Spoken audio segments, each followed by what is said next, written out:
Magsasagawa ang Commission on Higher Education o CHED ng pagsusuri para alamin ang mga dahilan sa pagbagsak ng ilang higher education institutions sa Pilipinas sa 2024 Times Higher Education World University Rankings.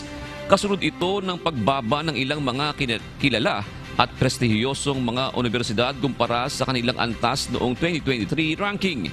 Sa isang mensahe sa Viber, sinabi ni CHED Chairperson Prospero de Vera III na maaaring isaalang-alang ang bilang at performance ng mga HEI sa ibang bansa bilang mga qualified factor.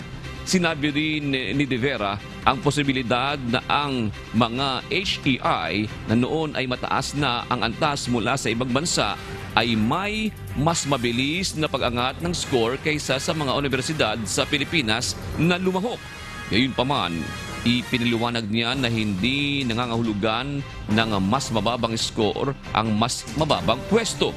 Sa gitna ng mga ito, ipinangako ni De Vera sa mga universidad ang dedikasyon ng komisyon na tumulong sa pagtukoy ng mga larangan na dapat ayusin.